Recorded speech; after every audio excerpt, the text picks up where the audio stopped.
Ini orang mancing ke sungai kok nggak pernah dapat ikan ya. Wah, saya ini jadi opo saya suruh berhenti ya kok kunci aja sampai jatuh. Kalau minta dikembalikan seperti zaman dulu, ya air yang masuk juga harus dikembalikan.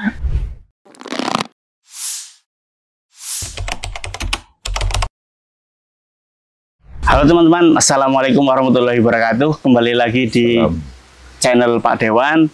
Kali ini saya bersama Pak Dewan akan kembali berbincang-bincang seputar tentang dunia sungai. Jadi setelah sebelumnya kita sudah membahas tentang bagaimana sekilas aktivitas Pak Dewan yang aktif di sungai. Kali ini kita akan dalami satu demi satu apa yang membuat Pak Dewan termotivasi untuk aktif di sungai ini. Nah, oke Pak Dewan, langsung aja ke pertanyaan pertama gitu Pak Dewan. Kemarin kan Pak Dewan di konten paling pertamanya itu kayak sedang membuka pintu bendungan gitu. Nah di situ apa yang kira-kira apa yang membuat Pak Dewan akhirnya dari membuka pintu bendungan itu berlanjut ke konten-konten selanjutnya yang begitu banyak gitu Pak Dewan. Jadi awalnya itu Mas Uus itu aku itu kan sering ke sawah. Nah, sering ke sawah, perjalanan ke sawah sendiri kontennya nanti kita bikin konten panjang sekali ya. Nah itu petani kan sering mengeluh tentang air. Airnya itu tidak sampai ke sawah. Nah, terus lama-lama di saat saya selo itu saya nurut sungai itu sampailah pada bendung. Nah, karena saya juga bukan seorang ahli teknik ya, tapi aku orang lapangan ya. Wah, ini harusnya dibuka. Nah, itu. Nah, akhirnya dari situ terdorong untuk terus membuka gitu. Nah, setelah, wah ini harusnya dibuka. Waktu pertama kali dulu saya terus, wah ini yang punya kunci siapa ya? Untuk membuka. Nah, saya menghubungi dinas PU. Saya minta ini tolong dibuka. Nah, tapi kan kadang-kadang juga ada beberapa yang sungai itu untuk turun ke bawah itu sulit, Mas Uus. Nah, karena medannya yang sulit ya, Bul ya. Nah, itu kadang-kadang lama nggak dibuka. Karena apa? Mau ke sungainya tuh jauh, sulit jalannya, berliku-liku, sehingga kadang-kadang kuncinya ketelingsut. Dan yang jadi masalah lagi, antar bendungan ini kuncinya nggak sama. Mengapa kok nggak dibikin sama saja gitu loh? Jadi punya kunci satu bisa untuk buka semua bendungan. Nah ini idenya Pak Dewan loh. Tapi saya nggak tahu ada masalahnya apa kok nggak dibikin satu kunci bisa untuk buka semua bendungan. Kayak kunci Inggris yang minimal 30 bendungan sama, setelah itu beda lagi ya. Nah, itu saya nggak tahu karena kuncinya itu belum tentu ada di dekat rumah itu. Nah, setelah itu saya sering mengamati di bendung mana-mana bahwa bendung itu jarang dibuka. Karena apa? Ya kadang-kadang sulit. Dan kalau lama nggak dibuka, di samping seret, kedua juga tumpuannya sudah banyak. Ini dibuka sulit sekali, bisa ambrol. Jadi istilahnya memang di awal-awal itu ya melihat dengan medan yang sebagaimana tidak aksesibel gitu, tidak mudah diakses, terus juga kuncinya pun tidak fleksibel juga. Nah, itu mengakibatkan jarang yang mau membuka dan rajin membuka, sehingga Pak Dewan merasa untuk aku aja yang buka gitu ya Pak. Ya, tapi karena semua itu karena aku seneng ya. Jadi terus akhirnya saya itu sampai pesen kunci sendiri, kunci untuk membuka bendungan itu. Karena apa? Kadang-kadang mau pinjam harus ke sana, harus ke sana. Padahal saya buka juga tidak menurut jadwal ya, cuma pas selo seneng lah pengen buka biar airnya bersih. Nah, tapi setelah saya buka lama, sering juga pernah dimarahi petani karena begitu dibuka di sebelah samping sananya itu ada peralon untuk kolam dan ini lama nggak dibuka, sehingga begitu saya buka marah dia karena kolamnya asat, airnya turun semua. Juga pernah seperti itu. Pernah juga di saat pas buka itu bawa kunci, kunci mobil saya jatuh di bendungan.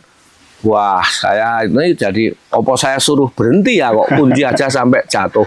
Wah, saya cari kemana-mana sampai nyelulum sama Pak Roji itu.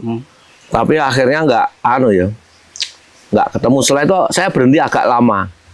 Tapi setelah berhenti agak lama, dalam pikiran saya itu mungkin ini kurang teliti saja ya. Akhirnya saya bikin kunci satu lagi. Jadi saya punya kunci yang bagus, besinya yang tebal. Itu saya punya 2 kunci. Setelah itu sebelum saya mengulik di bendungan sini, saya di bendungan yang besar sekali pernah ngejak dinas PU itu sampai ngejak karyawan berapa itu untuk membuat arus.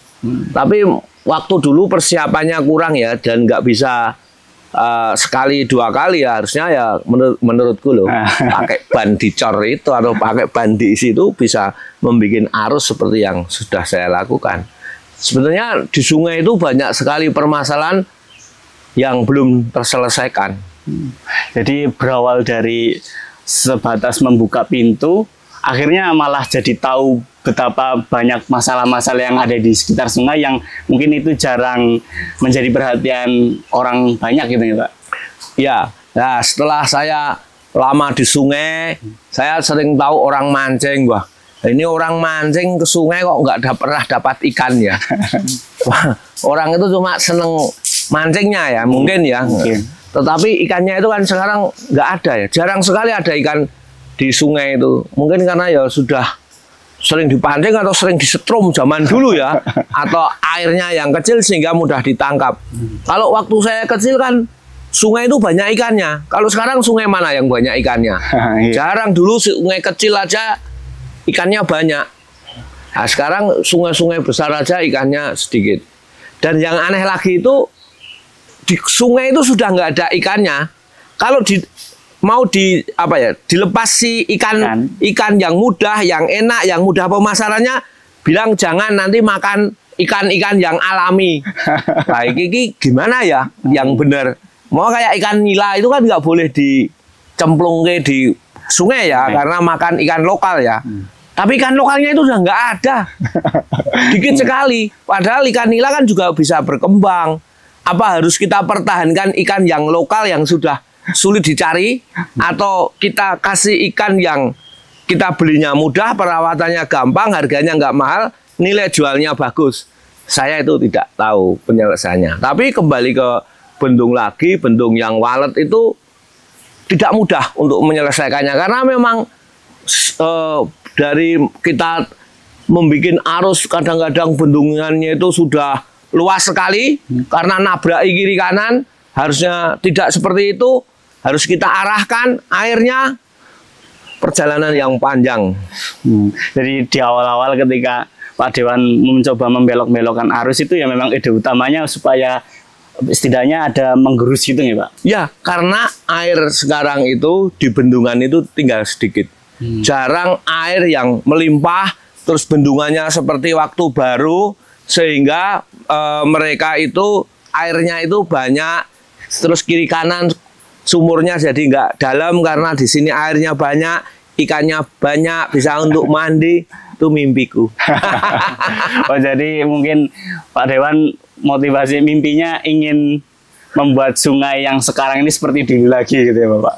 Ya, tapi saya tidak berharap banyak ya. Kalau zaman sekarang kok suruh kembali zaman dulu. Nah, itu ya mungkin ada yang bisa, tetapi kok apa iya? Ya contohnya ikan aja.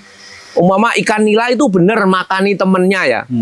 Tapi apa semua temennya dimakan? Kan juga enggak. Karena ikan nila di warung-warung banyak. Kan ini ada penemuan ya. Mungkin ikan nila itu zaman dulu nggak ada mungkin ya. Mungkin loh. Tapi saya juga tidak tahu kok kalau ikan nila nggak boleh. Tapi wong ikannya nggak ada kok. 1 kilo aja kan nggak ada berapa meter sini. Ikannya dicari. Tapi kok nggak boleh ya? Apa bener itu? Apakah ikan yang sekarang mudah dikembangbiakkan di kolam-kolam, apa nggak boleh kalau dipelihara di sungai? Mungkin teman-teman bisa ikut diskusi di kolom komentar gitu ya Pak? Ya silahkan, kita cari. Masalahnya yang dulu itu belum tentu sama keadaannya dengan sekarang ya. Seperti ini, sungai ini. Ini zaman dulu sungainya nggak seperti ini. Kalau banjir juga tidak sebesar ini karena dulu dulu belum banyak bangunan ya, sehingga kalau hujan airnya turun di meresap. Nah, sekarang banyak bangunan sehingga kalau banjir semua masuk di sungai. Nah, kalau minta dikembalikan seperti zaman dulu, ya air yang masuk juga harus dikembalikan. Kalau enggak ya pripun nggih. Jadi ya apa ya? Ya ingin seperti dulu kondisinya, tapi ya tidak seperti dulu banget karena memang kondisi sekarang sangat berbeda dengan yang dulu di sekitarnya utamanya gitu ya, Pak. Ya jelas berbeda ya, itu contohnya sekarang kan bangunan banyak, aspal sudah banyak, on-block banyak. Nah, jarang orang bikin resapan. Ada tapi sedikit. Oke, nah mungkin berarti dari sekian problem-problem tersebut, nanti Pak Dewan ingin mencoba terus meneroka bagaimana problem-problem itu bisa diatasi sedikit demi sedikit gitu, Pak. Ya, berusaha. Oke, mungkin terakhir Pak, teman untuk teman-teman. Kalau ingin sungai seperti zaman dulu, harus bikin resapan yang banyak sehingga air hujan masuk di resapan, tidak masuk di sungai besar. Oke, itu jadi teman-teman obrolan kita bersama Pak Dewan mengenai bagaimana problematika dinamika Pak Dewan ketika sedang aktif menggeluti sungai. Nah, untuk teman-teman mungkin kalau ada pertanyaan, ada saran, ada kritik, bisa saja ditulis di kolom komentar di bawah. Nanti kita diskusi bareng, atau mungkin dari teman-teman ada ide brilian, mungkin nanti juga bisa ditulis di kolom komentar di bawah. Kita bisa bikinkan konten sendiri untuk membahas hal tersebut. Dari saya, kurang lebih mohon maaf. Wassalamualaikum warahmatullahi wabarakatuh. See you.